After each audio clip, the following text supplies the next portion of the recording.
Okay, we're going to do a short wrap and a couple of logistic points. We want to actually start out. First, I want to say, before I forget this, that there's some packets on the table from UNLV. It's about the impact the school has on the economy. If you run out of them on the table, they're on the tables outside as well if you can't get one off of the tables in here. And we want to start out with the thank yous because we don't want to leave that to the very, very end. Well, thank you first. Anyone still in this room, thank you for staying. This was a long march through a lot of data. Give yourselves a hand. And all the panelists, thank you. The conveners, the Lieutenant Governor, the Assembly Leader, the Senate Majority Leader, thank you. This was an important conference. We appreciate your support in these efforts and the leadership you've shown. To the university leadership, Dan Klaich, Milt Glick, and Neil Smastrick, thank you. There was a conference planning team, and we were on these 7 a.m. calls in the morning. Nancy Flagg, who's been thanked already, thank you again, Nancy and Jerry. Thank you so much. They were the chief stewards of these calls, the ones that really made this happen. We had to do this fast, folks. We had to do this in almost real time, and we appreciate their efforts. And then the Conference Planning Committee, in addition, Steve Hill, John Ritter, Terry Murphy, Maureen Peckman, Mark Fiorentino, Becky Bolton, Lucy Klinkhammer, and Bill Brown. Thank you all. And I think we're going to show on the screen this wouldn't be possible without some financial support. We reached out to a number of organizations to help us fund this. It wasn't a terribly expensive program, but it wasn't free. And we would like to thank some of the people who I hope they'll show up on our screen graphics with their sponsor logos. Among them, Boyd Gaming, the Council for a Better Nevada, the Desert Research Institute, thank you, Steve, Focus Property Group, Forest City, the Nevada Community Foundation, the Nevada Institute for Renewable Energy Commercialization, NIREC, the Nevada System for Higher Education, Dan Klaich already mentioned, NV Energy, thank you, Michael, and your colleagues at NV Energy, the Reno Tahoe Airport Authority, Chris Bart and her colleagues there, the Sierra Angels, Bob Goss, Stations Casinos, the Peckman Company, the University of Nevada, Reno, thank you, Milt Glick, and our host institution, UNLV.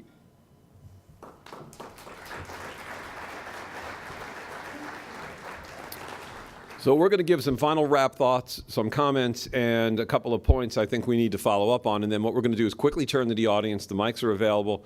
And we'll take any suggestions you have by way of institutional follow-up. And let me say, you know, we have these folks that we've had presented here in our Rolodex. They are available to consult us, as a matter of fact, specifically on the implementation of the programs they've suggested. So if we want guidance on, say, U-Star, we actually have access to the speaker today, and he can actually help guide us in the direction of, you know, bootstrapping this, going through the process with the legislature, going through the process of developing the network in the business community. I had a couple of last comments, just as final wrap on the day. I want it noted earlier on that in Denver, this is important, Tom Clark said when they were in the deep recession, infrastructure, infrastructure, infrastructure. We have 100,000 unemployed construction workers. It's the largest category of our unemployment.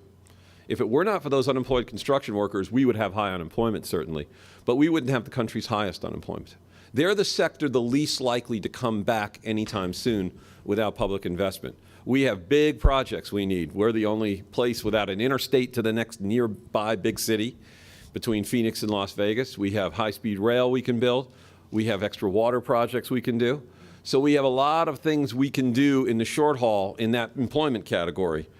The other thing is that, and I think Dallas indicated this, we have our international terminal of our airport opening in 2012. And it was a long time that I think there was a sense in this community that that airport was exclusively for the purpose of tourism. And anybody who got in the way of that trade was really damaging the city's economic prospects. I think there's a bigger picture now in this region, and that airport could be a Dallas airport or an Atlanta airport. And I propose that when we have that opening, in other words, we're about to open this airport, and it comes with all kinds of benefits. You get extra custom officials.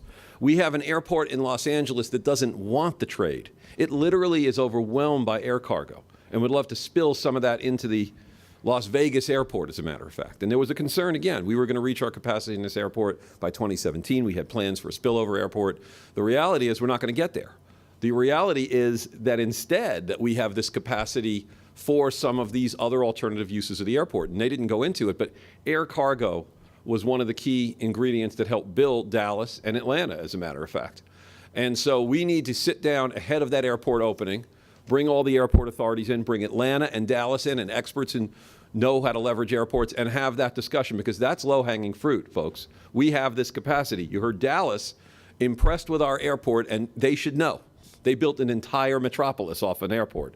So I think as just next steps, we have infrastructure coming online. We have an airport opening. We have certain things that are almost cooked into the system. And what we have to do is start immediately the planning phase for the full implementation of that capacity, the full utilization, I should say, of that capacity in the regional economy.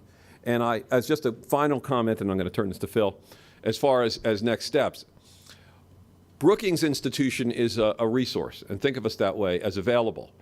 To the extent that we could provide data, that we could provide contacts, we're there.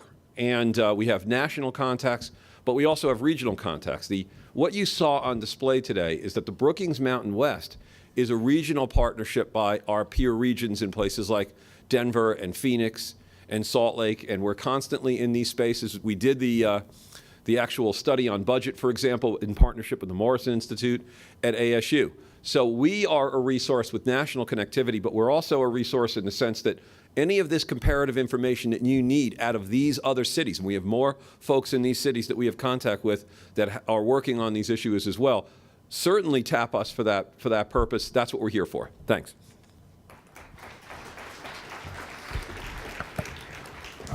First off, my final thank you. I really would like to thank Rob Lang and recognize him for the yeoman's job that he did in helping us pull off this conference.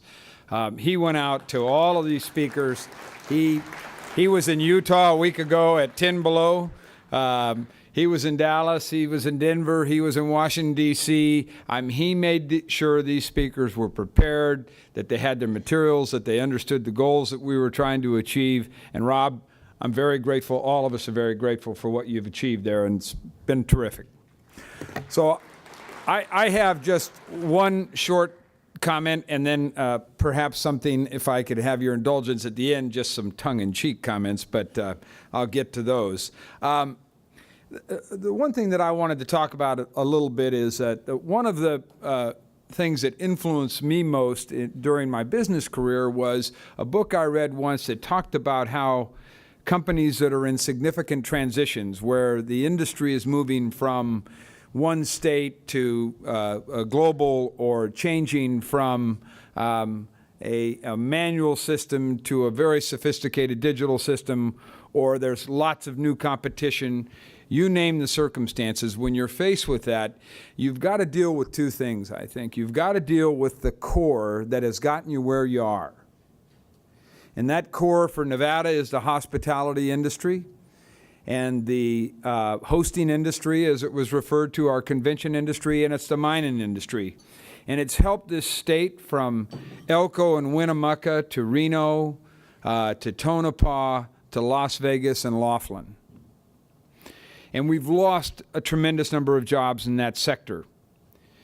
But, and I think this touches on something that Senator Horsford said, in the short term, the fastest way to get people reemployed is to have those industries become healthier.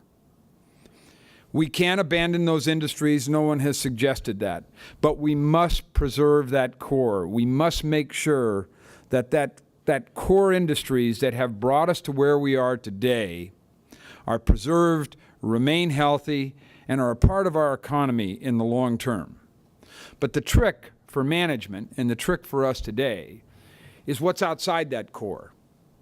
And we have to stimulate progress. Our job as leaders at the state level, Our job as leaders, as business leaders, our job in NGOs and in education is to stimulate progress. And we all know, and we all said it today, that we've taken this economy for granted. But we don't have to take it for granted anymore. We now know where we are. We're not in denial, although I'll get to that in a minute. We have to stimulate progress. That's our job. Pay attention to that. And all of the things, what Glenn talked about at the NDA, those are great ideas, great initiatives, a plan for stimulating progress. We have the same thing from the Vision Stakeholders Group, from the New Nevada Task Force that Brian has convened. We've convened a lot of stimulators. Let's bring it together and get some action and some execution. So now, if you'll forgive me for the tongue-in-cheek part, because I fancy myself as a decider, and I thought we had a lot of suggestions today on to just do it. So I want to react to what I heard today. We look a lot like Denver in 1985, and we know how significantly they reacted to the conditions that they were faced with there. And there's only one thing missing in Las Vegas to move us: smog. We need to import some smog and get this city moving. We have Arizona's real estate challenges, and I was just stunned by the description of that innovation center using an abandoned shopping center. So I'm proposing the Fontainebleau Innovation Center. We want our airport to look like the Dallas-Fort Worth Airport.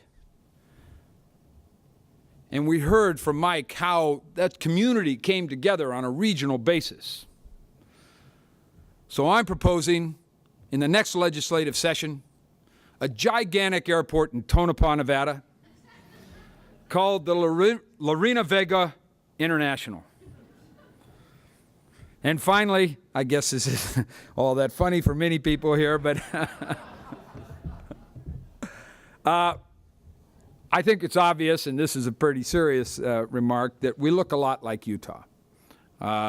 In the size of the state, the geography of the state, of the higher education institutions, the population of the state. And when we heard from Ted, we really think we can do a lot of the things that they did in Utah. So my decision for Nevada is hire Ted McAleer. Thank you very much.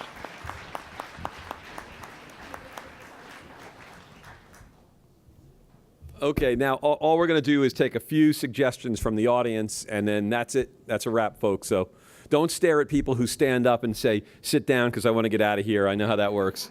Some back there, a couple of suggestions. Yes. I just was hoping that some of the wonderful presentations might be available afterwards, perhaps on a website somewhere you could direct us to. They are. They're on a website which is nv20.unlv.edu, and we'll post them in a day or two. Right now, there's a $1.5 billion coming down from President Obama to initiate some growth in loans. We need to make sure that the banks, when they get that money, that the banks do not put unfair underwriting guidelines that will not allow the businesses to grow, because the banks have a net growth right now of about 14% net reserves. And if they put underwriting guidelines there that don't allow me as a business owner to come and get money, that would be unfair. So we need to make sure we push our banks to give money out. Number two is that we have no deal flow. So Bob and I were talking from Sierra Capital. If we have any successes at all this year, whether it be venture capital, seed capital, large capital, we need to make sure that is publicized, because that would be the stimulus to tell the community that we were moving forward. Otherwise, we'll be in our silos and we'll never hear of the successes. Any more suggestions out there? If not, then it's a wrap. Thanks very much. Hope you enjoyed the conference.